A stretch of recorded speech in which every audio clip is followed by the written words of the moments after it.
a very special guest that is a reminder of our role as sort of the rural center point, referral point in California. In fact, I heard the chancellor say yesterday, we're more like the University of Iowa than we are like a California medical center, in that we serve the rural part of our state. I thought it was a very interesting analogy. And Dr. Ellyson has been a long time practitioner, surgeon in Amador County, taking care of patients in that region, and also a really long time presence at our surgical M&M and a great model for lifelong learning. So Dr. Ellyson, we look forward to your comments this morning.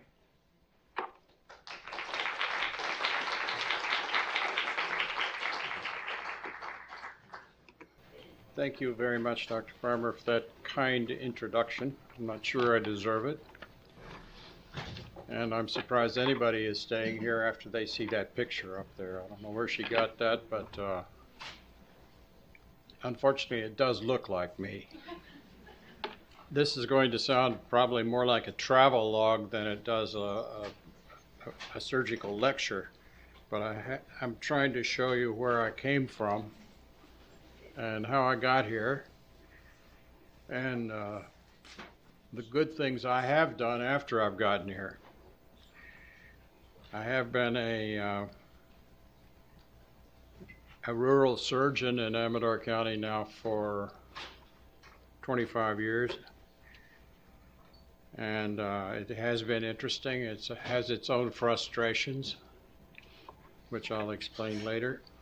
My ancestor came to Jamestown, Virginia in 1623, and reportedly he was a doctor and the captain of the ship, which I always thought was interesting. And my ancestors, I'm the 13th generation, my ancestors have lived in Virginia or West Virginia ever since that time. This is a picture of my parents' first home in West Virginia after they got married, and as you can see, it's a log cabin or a log house, and so Abraham Lincoln wasn't the only one that lived in a log house. And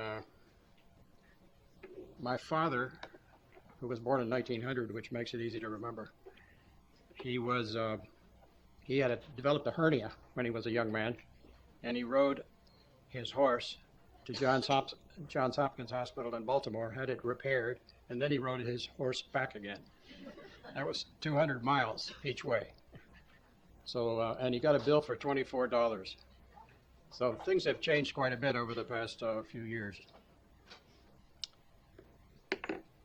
He was working in the oil fields in West Virginia at the time, and he decided to quit, which they got relatively good pay for the times, and he quit and went to college, got a degree in agriculture, and his father, who had an 8th grade education, thought he was, wrote him the riot act and said, why would you quit a good job just to go get an education? So I've always found that sort of interesting too. This is the first home we had in Morgantown, is one I remember when we grew up. And saw my first television show across the street. The neighbor across the street had a television set, which, you know, in those days it was black and white. And I saw, anyway, my father refused to buy a television set. He said, I'm going to wait until it comes out in color. And then it did come out in color a decade later, and he still didn't buy his television set. But anyway, he did buy a farm south of town. He was, like I say, he was an agriculturalist. He loved farming, and this is a picture of our farmhouse, and that was when I was 5 years old, and I learned, among other things, I learned how to ride a horse, I learned how to shoot, I learned how to fish, you know, all the important things that a boy needs to learn. And then also learned how to work hard. We worked from dawn to dusk on the days we were there, which were frequent, and I attribute my ability to work hard due to that particular exposure. When I was 13, my father quit his job in Morgantown. He was with the U.S. Department of Agriculture in Morgantown, and he quit and went to took a job in Lima, Peru.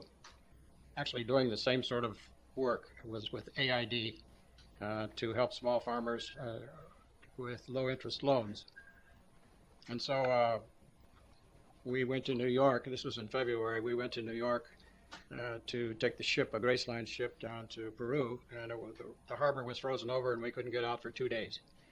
When we did get out, we were soon found ourselves in the Caribbean and going through the Panama Canal subsequently thereafter, and going down to Callao in Lima, Peru, where we resided for the next couple of years. This is a house where we lived in Lima, and Peru was quite an interesting place to live. I didn't like Lima very much because it was overcast. It's a desert town, and it's overcast 9 months out of the year, and 3 months out of the year it's nice. But the country is fascinating, and Machu Picchu, etc., are just incredible places. We were there for 2 years. I went to an American school there called Roosevelt High School, and obviously studied Spanish in that part of the world. And one of the courses I had in the 7th grade was human physiology. I never thought that would be a 7th grade type of anything like that would be taught in the 7th grade. But anyway, I think that was probably the first indication that I had that I might be interested in pursuing a medical career. One of the mistakes I did make was avoiding. I was offered a typing class, and I refused. I said I wasn't going to be a secretary, so I didn't want to learn how to type. And then computers came along 50 years later, and I still don't know how to type. After 2 years in Lima, we went to Costa Rica. My dad took a job in Costa Rica, which was quite a different place. We were in San Jose, which this is a picture from the Central Plateau toward the Pacific. Costa Rica is an incredible part of the world. It's a beautiful place, and has an ocean on each side, obviously. And in the Central Plateau, the weather is always reasonable. It's never too hot, never too cold, and it's a hell of a nice place to live. I went to an American school there too, because they said if you go to an American school, this is called Lincoln High School, you can take your credits back to the States and get into college. So that was the reason we went to American schools. And they were pretty good, actually. One of the things I always remember from Costa Rica is the president of the country, Pepe Figueres, was quoted when I was there, was said, "We have more school teachers than we have people in the army," which is certainly an exception for most of the Central American countries. And it's a thriving country in Latin America. It has a good educational system and just a very nice place to live. This is our house in San Jose. And next, I went back home after I graduated. Morgantown which is where I'm from. And I went to the University of West Virginia, undergrad school in pre-med. One thing I've never forgiven Morgantown for is the males outnumbered females 10 to 1. But it gave me a lot of time to study, so I think that was maybe a good thing in retrospect. Anyway, after 3 years, I did it in 3 years and got into medical school at the University of West Virginia. This is a modern picture of the university. And we had a class of 60. And out of that class of 60, we had 4 females. Nowadays, it's about 50-50, so we have made some progress. Just thought some of you in this room would like to know that. Anyway,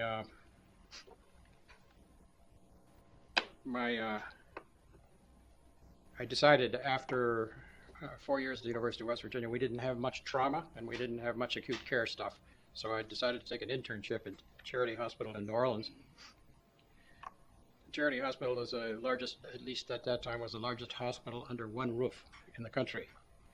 And no patients could make more than $200 a month, otherwise they weren't admitted. So it was, it took care of the impoverished part of the local area. And as interns, we only made $200 a month as well. And it was an interesting time in my life, not only because of Charity Hospital, but also because of New Orleans. I learned to like jazz, which I always thought I would. Saw Louis Armstrong after he came back, after he'd been gone for 10 years. And Also, I learned to like seafood, which they have in abundance. And we could get a dozen oysters on a half shell for $1. And I could get a 10-cent beer to go with it. So how could you beat that? When I should have said that when I was in undergrad school, I agreed to go into the Navy, and they paid for my senior year in medical school. And when I was an intern, I got a letter from the Navy that said I was to go to Vietnam with NMCB-3, in which I didn't even know what that was. And later found out that was the Seabees. Seabees are the Mobile Construction Battalion in the Navy. So, that's where we lived on Bourbon Street in New Orleans. Should have told you that, or forgot to tell you that. Anyway, the CB camp. Well, I had to take a 1-month course in how to become a Marine at Camp Pendleton, and it was with doctors and dentists. We had, I think, about 30 of us. It's called Field Medical Service School. They tried to turn us into Marines, but very unsuccessful, I would say. And but they did march us about 10 miles a day, and I say it was the last time I was ever in shape. We went 1 month later. We found ourselves in Vietnam at the CB base, which is pictured here, and it was 7 miles south of Hue. Hue was the old imperial capital of Vietnam, and this is where we lived. Me and the dentist lived in this one particular hut, and we did have so-called medical civic action. We went into Hue about once a week and tried to assist people in their when they needed some health care that they weren't receiving. And that's the sick bay where we took care of patients from the battalion. The battalion was 1,000 people, basically. And so we had occasional things that we needed to treat. And I was there for 11 months, and they sent me back early to help train the guy that was to replace me. And as it turns out, I left the day before the Tet Offensive of '68, which was centered in Hue, and our camp got destroyed. And a lot of the guys that I knew were injured. And so talk about luck. You know, luck does enter into our lives, and that was one of the luckiest things that I'd ever had in my life. Anyway, so after that, I came back to Vietnam for a month to fulfill my first year, my only year, and without incident. And we went to a different place, obviously. I had signed up to go to Japan after that and was assigned to the U.S. Navy Hospital in Yokosuka, Japan, and actually spent the first year in Yokohama taking care of Navy dependents, wives and kids, and that pretty much convinced me not to go into general practice. That was more than I could tolerate, actually. But I did, while I was in Yokohama, I did learn Japanese. We went to a University of Maryland course that taught Japanese. And also I traveled around the country quite a bit. Went to Tokyo not infrequently. Tokyo is a fascinating city. And also I encountered a group of schoolboys who were graduating from a school. And I spoke a little bit of Japanese to them, and they said, "Why don't you come over here and get your picture taken with us?" So that's where that picture comes from. I don't know if you can tell which one is me or not. Also went skiing a number of times. They have good skiing. The only problem with Japan is they have so many people that everybody's already on the road before you are. So it takes a while to get wherever you're going. Also, I did some diving. I had a good Japanese friend who was a superb free diver. He said scuba diving is a waste of time. He said you can free dive all day. With scuba tanks, you have to limit your diving to only 2 hours a day, basically. He could dive down to 70 feet. And he also introduced me to spearfishing, and we would spearfish and then take the fish to a sushi shop, and we got very fresh fish. The remainder of my time in Japan was the next year I spent at the U.S. Naval Hospital in Yokosuka, and it took care of all the evacuees, or not all of it, but some of the evacuees from Vietnam, mainly Marines, that were injured and couldn't make it back to the States because it took too long and they would have probably died in getting there. So we took care of the sickest Marines, and that was when I first got interested in surgery. And it was quite an experience. Also, while I was there, I was able to tour the rest of Southeast Asia. I went to Hong Kong and the Philippines, and finally made it to Australia. And I enjoyed Australia very much. And in fact, I got a license to practice medicine, or at least I applied for one when I was there, and subsequently received one. I got discharged from the military when I was in Japan. I was in the Navy for 3 years, never on a ship. The day I got discharged, I was on a Soviet ship going to Siberia, and I went across from Japan to Siberia to Nahodka, which was the port town that we were allowed to go to, and this was a Russian tour guide. Unfortunately, she didn't go with us. And this was a coal-burning engine that took us across Siberia. The Trans-Siberian Railway is the longest railway in the world, 6,000 miles to Moscow.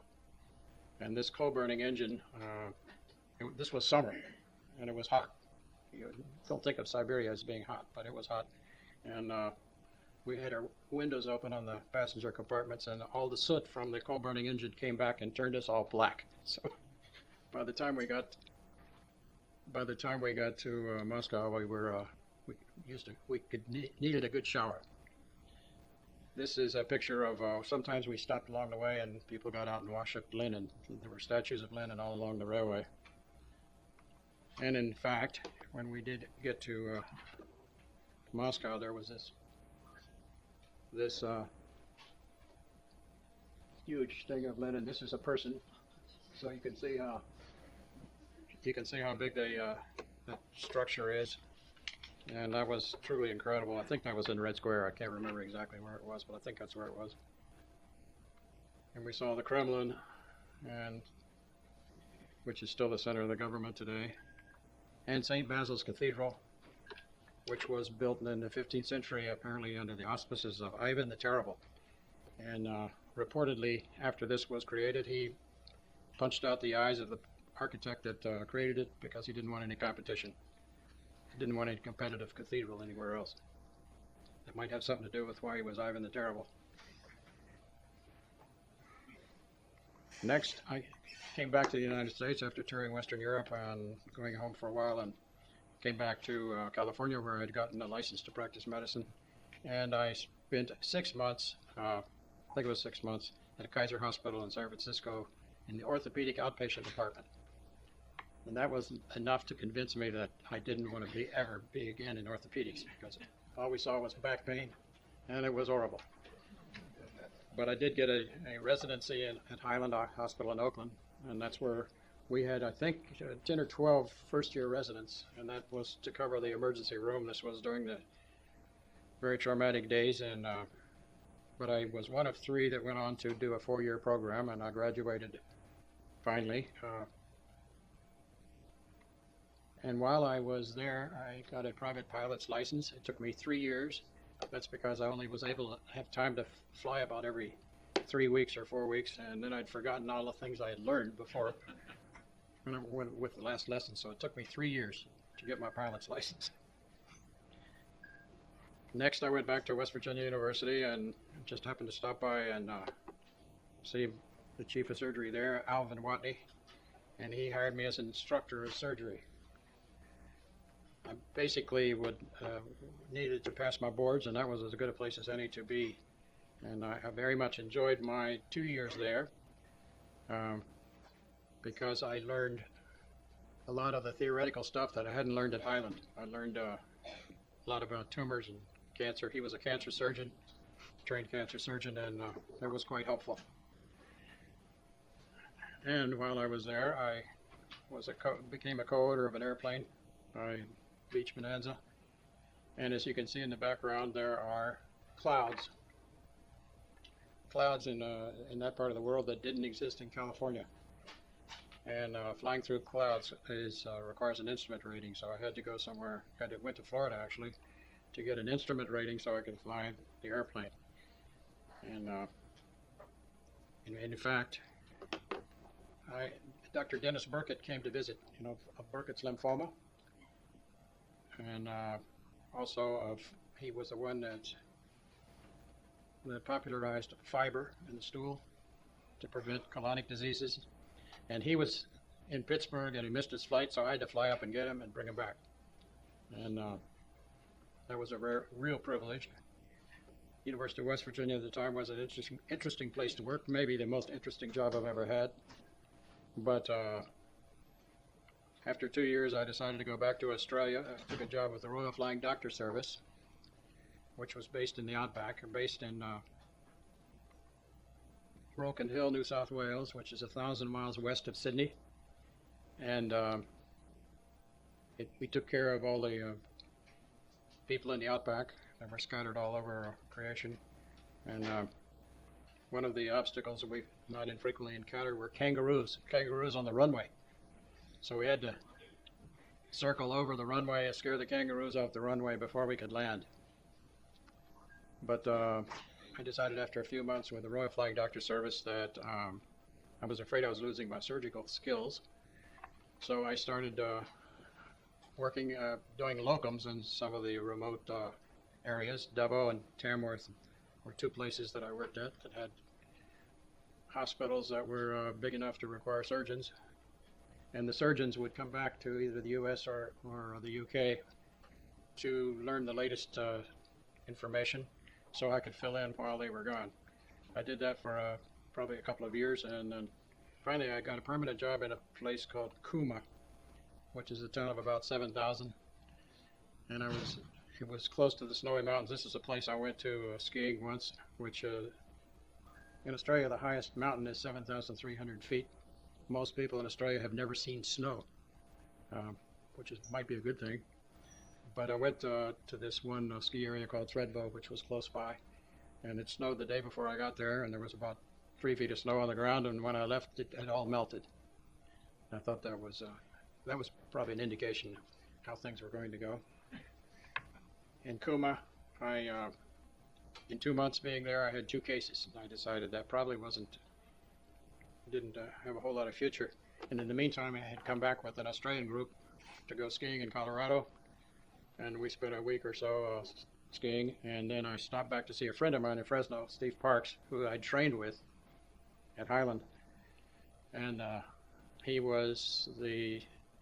became the chief of surgery at Valley Medical Center in Fresno. So I stopped by to see him. Didn't know anything about Fresno, nor about the hospital, but I toured the hospital, and it was quite interesting.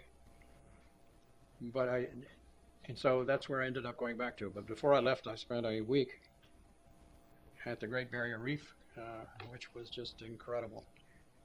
And I've never forgotten the Great Barrier Reef, and still it's one of the greatest experiences of my life. Ended up, however, at Valley Medical Center and in Fresno, and we had a level 1 trauma center designation after a few years. And I saw more trauma than I ever want to see in my life.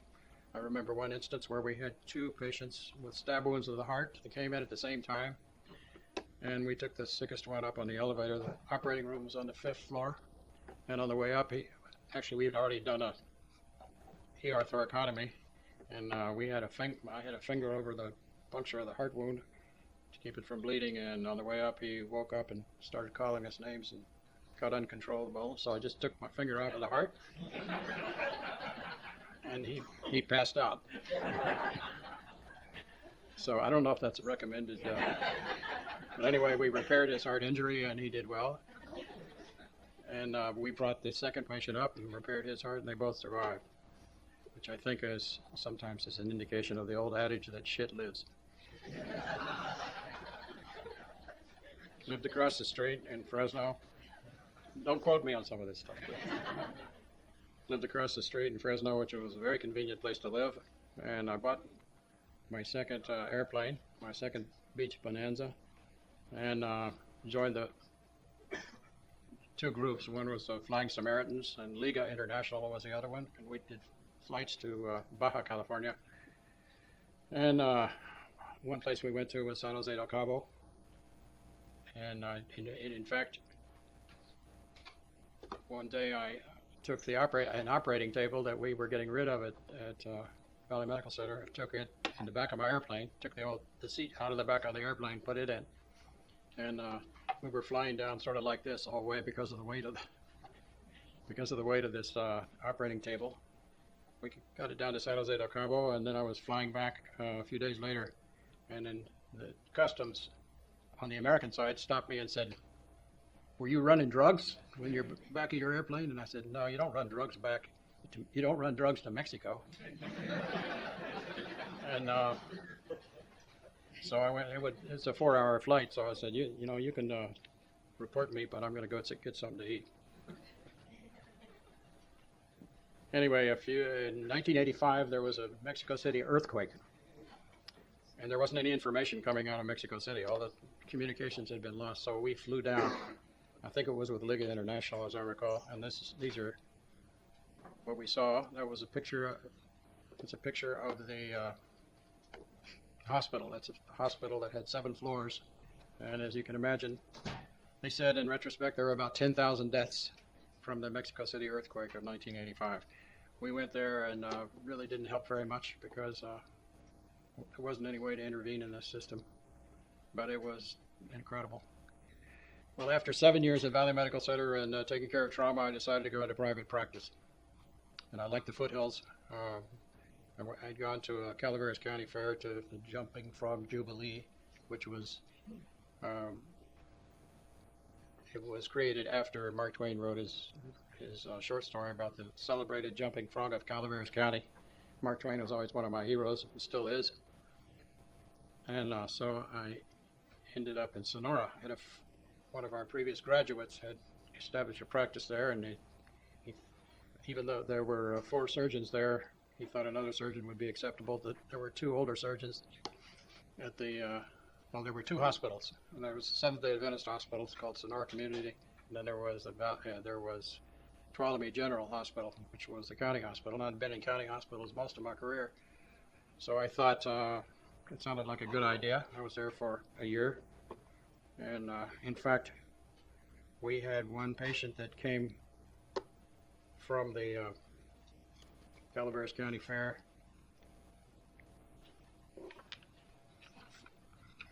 Can't think of the name of the Grateful Dead concert. And one of them, a stab wound to the heart, came into Sonora Community while I was there, and we opened up his chest and fixed his penetrating wound of his heart, and he continued to take a downhill course, and in fact died right in front of us. We couldn't figure it out, and he later underwent an autopsy, and the NG tube was down his trachea. And so that's why he died. But anyway, I was there for a year. This is one other thing I did is I flew over to Oakland to work at the hospital about 3 times a month and help in surgery. And after a year in Sonora, it became apparent that Sonora Community wanted to take over the county hospital and put it out of business, which they subsequently did. They encouraged me to leave, and I ended up in San Andreas at the Mark Twain Hospital.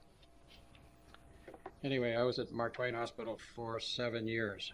I was the only surgeon. The previous surgeon had just left, so I was there for 7 years, and it was when you're the only surgeon, it's a problem because you're on call all the time, and believe it or not, that gets old. And so I was there for 7 years. One of the interesting experiences I did have was I had a Mexican patient that said, he said, doctor, I don't have any money, but I have 100 roosters. Can you imagine why he had 100 roosters? Anyway, he gave me a rooster as payment. I thought, wow, what the hell, and we had the rooster around for a while, and he was quite entertaining.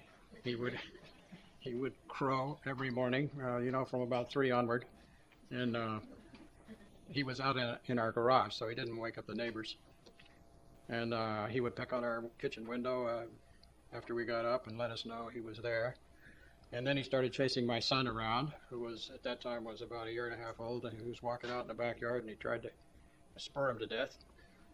So I went out the next morning to decapitate him, and lo and behold, he wasn't there. He disappeared. Never saw him. Never saw any pile of feathers or anything. So anyway, that was one of the interesting experiences I had. While I was at Mark Twain also, that was when laparoscopic surgery was introduced. And when you're the only surgeon, it's very difficult to learn new techniques and new things when there's no other surgeon there to teach you. Certainly one of the disadvantages of being in a rural hospital. I saw John Anderson on one of my expeditions down here, and he suggested that I better get with it. I knew how to do open gallbladders, knew how to do open surgery, but it became apparent that laparoscopic surgery was coming onto the scene, and so I went to L.A. to a hospital where one of our previous graduates had gone, and he introduced me to laparoscopic surgery and gave me the basics. When I came back to Mark Twain Hospital, they told me I had to operate on 5 pigs and take their gallbladders out before I could be granted privileges. I thought that was sort of interesting. And while I was there also, I had got privileges at the hospital in Jackson, which is where I worked much of my career. The hospital was Amador Hospital. Amador County is the county, and it was a county hospital up until the year 2000. That's when Sutter took over it and became Sutter Amador. They built us a new hospital. Getting ahead of myself here. This is Mark Twain Hospital. This is the new hospital that Sutter built for us. And I continued to work there for another 3 or 4 years, but to me, Sutter was a little bit not to my liking. And Scott Hundahl offered me a job at the VA when I was down here, so I took a job at the VA and was there for 2 years. I liked the VA. I thought it was and we even had some good comrades. I had Jim Wiedemann, who some of you might know, and John Baker and Scott. And it was an enjoyable experience, and however, my major competitor at Sutter Amador had just gotten a serious illness, and so I went back to Amador, Sutter Amador, where I live anyway, and stayed there for the remainder of my practice.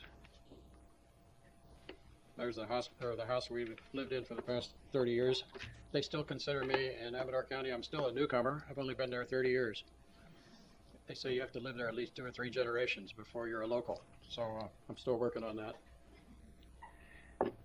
I neglected to mention while I was at the VA hospital, I had a screwing my thing up here. While I was at the VA, I had a 6-vessel bypass.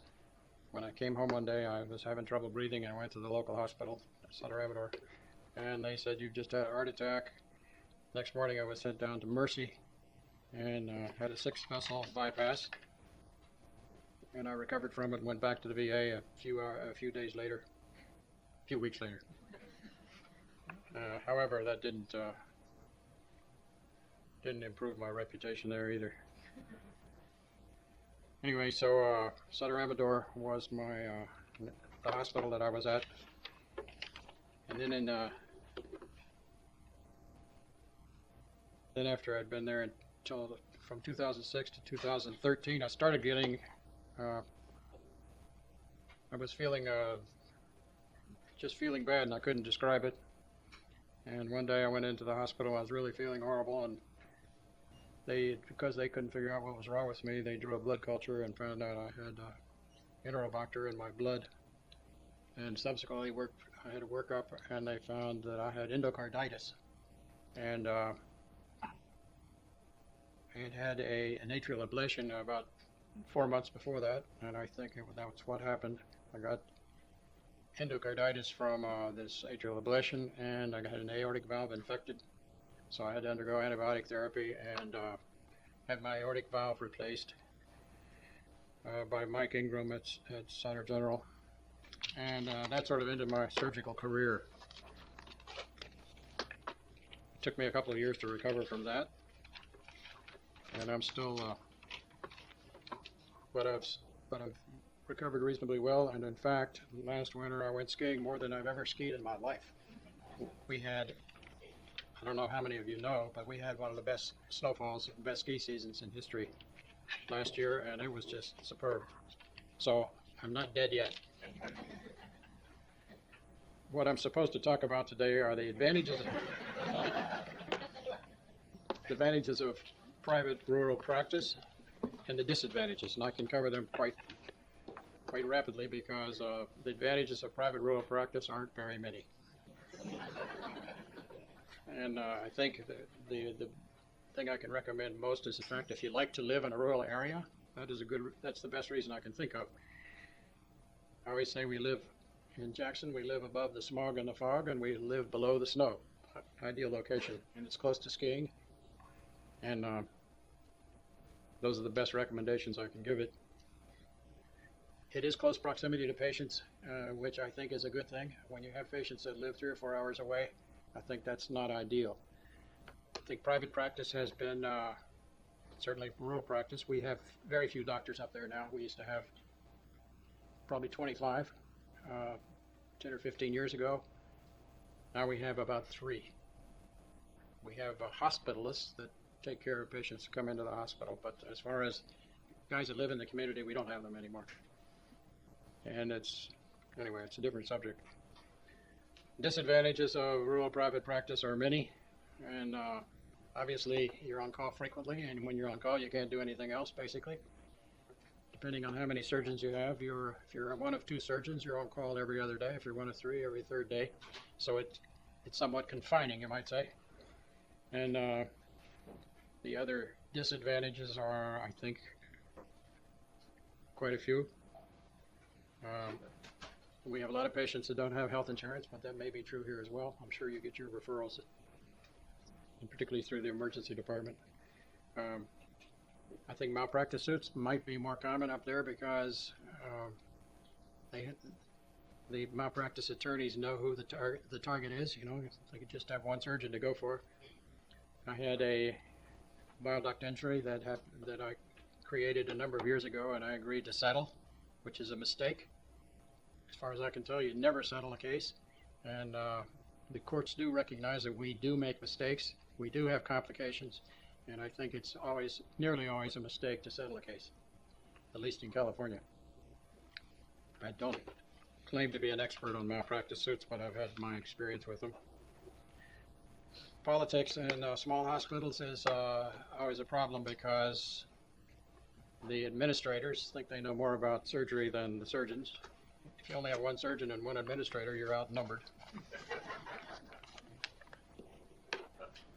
Anyway, the telephone service, I was going to say, I used to carry a pager when I worked at both hospitals. They were 16 miles apart. The Sonora community, the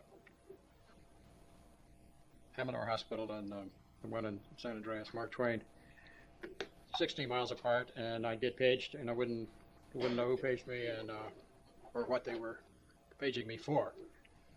And so I'd have to stop at a local bar, and use their phone. That was not always a good experience. But then the bag phones came along. I don't know if you've ever seen a bag phone. They're huge, but it was an improvement. And then after that, cell phones came along, and they saved the whole situation. Even though there are some dead spots in the area because of the mountains and so on, but it's still a hell of an improvement. Anyway, that's all I have to say, and I'd like to take any questions that I might be able to answer. If I can't answer them, I won't.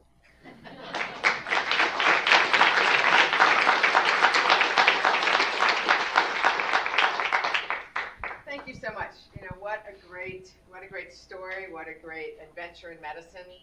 And I think there's nuggets of information for all of us to learn from in all of that. We probably have time for one question for you. Dr. Wiedemann. John, do you find that patients still like to stay locally, or is it a trend they would prefer be transferred, like to the big center somewhere? Because the thought was patients prefer local care. Is that changing? No, I don't think that's true. In fact, we saw a lot of patients go out of the area because they thought they would get better care,